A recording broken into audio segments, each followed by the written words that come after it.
This is the state of the school's demise. This is obviously the turnaround. All of the trees around the building have now been removed. I didn't get a particularly good shot of the trees and stuff from the front here in the previous video, but obviously it's too late now.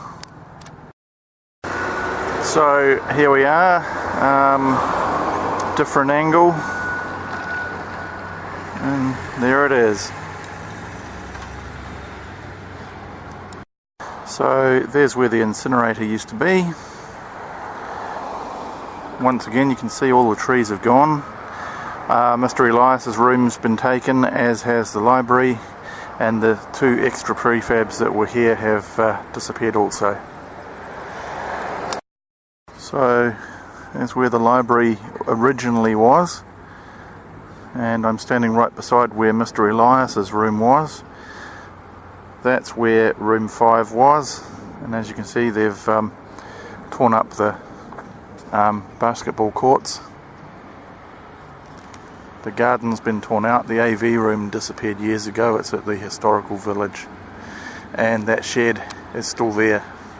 I guess they'll knock it down with the rest of the building.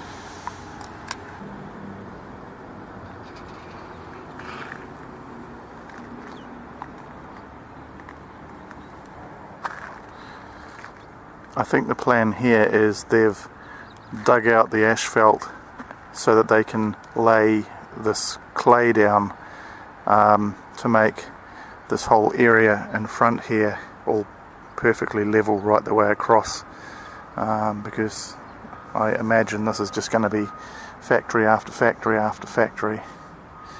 I don't know when they're tearing this building down. I did ask the site foreman a week ago and he said that no decision's been made yet, but the main block is all that's left now. Well, here we are outside room 4. Might as well take the final opportunity to sit on this tiny little step where we used to have, tiny little seat, primary school sized seat, where we used to have lunch.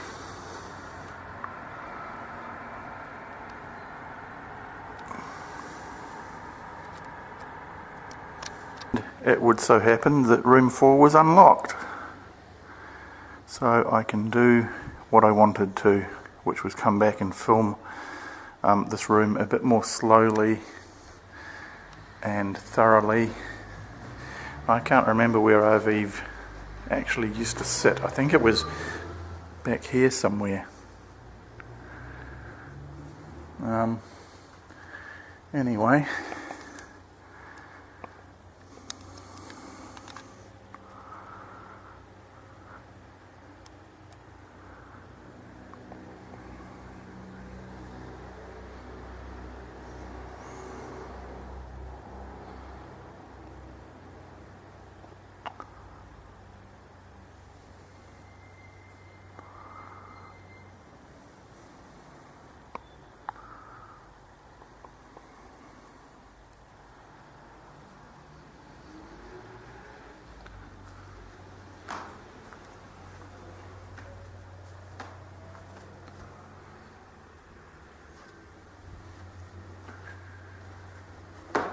So there's the spot where Wilburn's desk used to be.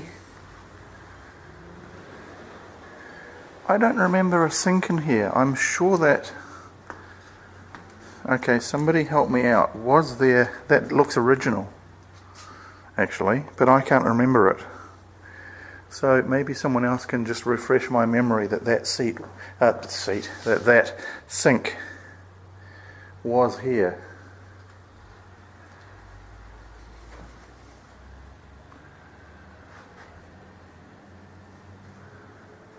So this is my front spot where I used to sit,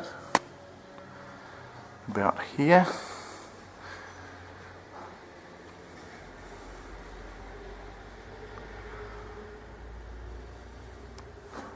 The board surrounds never used to be white, I do remember that. They were a clear varnish, a lacquer of some kind.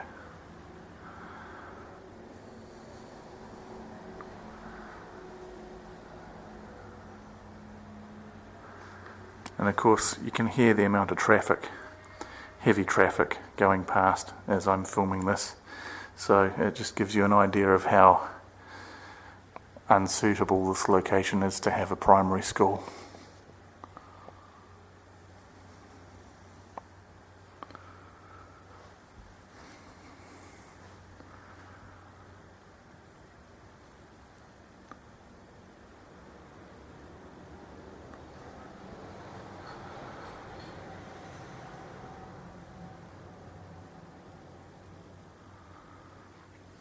I'm actually just wondering if the foreman has deliberately left this room unlocked for me. It wouldn't surprise me if he's been told by his superiors that nobody can come into the building to film it or do anything, and he's just left it for me, hoping I'll take the initiative.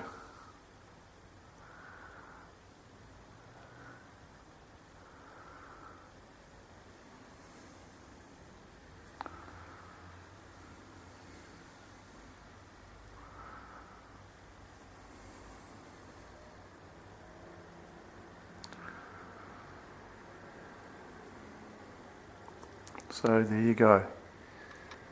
That's room 4. And now, if you'll indulge me, I'm going to do something I've always wanted to do in this building.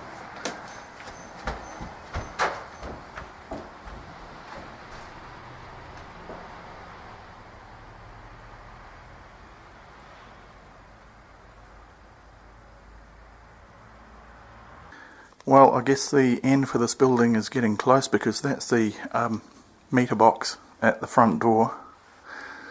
By the way, this is an extension they've added from here out to the doors to enlarge these offices. The wall only used to come to about there, right the way down this end to Wilburn's office at the end. So the switchboards are open. I've just tried a few light switches and the power's off. So they're obviously very close to knocking it all down. Staff toilet at the office end. What was in here? Oh, okay, the cleaner's closet. Okay. Women's toilets at the staff end. The sick bay. I wonder what they're going to do with that stainless steel bench. I'd quite like that. There you go, there's where the sick bay bed. In fact, that looks like it is the original sick bay bed. It is. Oh my lord. That's Silverdale Primary School sick bay bed. God. And Wilburn's office over the end here, which used to end at this here. And they've obviously more than doubled the size of it. Now that the Mirai freeloaders have fucked off, I've got free rein to wander around. They call themselves a Mirai, they're just a bunch of unemployed freeloaders, as far as I'm concerned, just ripping off their own culture. We're a Mirai, we deserve freebies and handouts. And to live in an abandoned school like a bunch of sewer rats, quite frankly.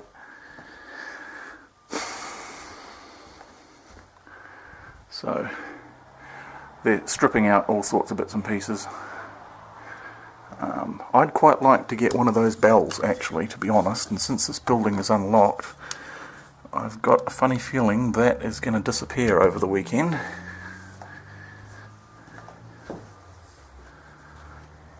So here's room 1 again, and the kitchen that the Mirai put in here. Oh, they've left a microwave.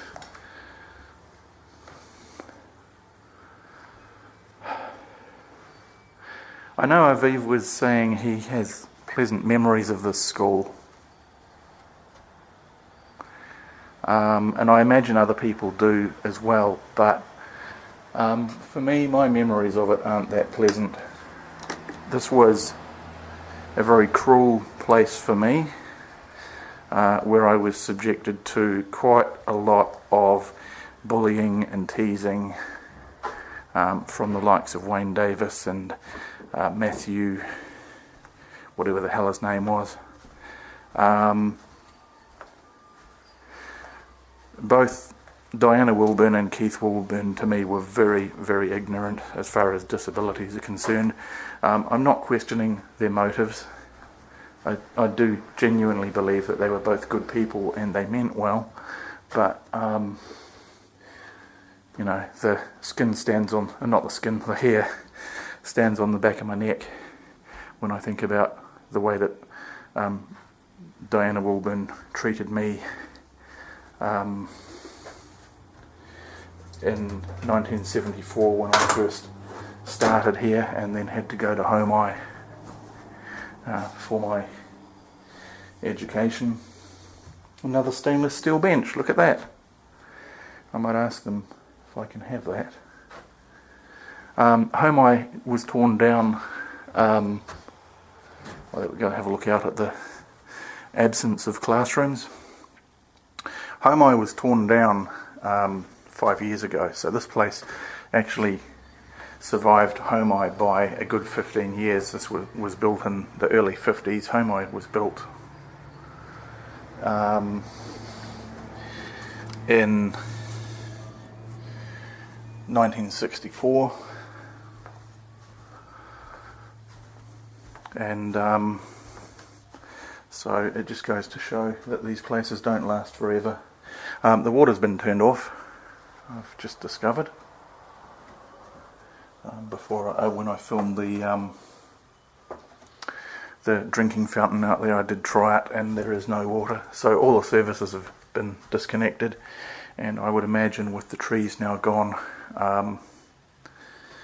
they are not going to take very long to knock the place down.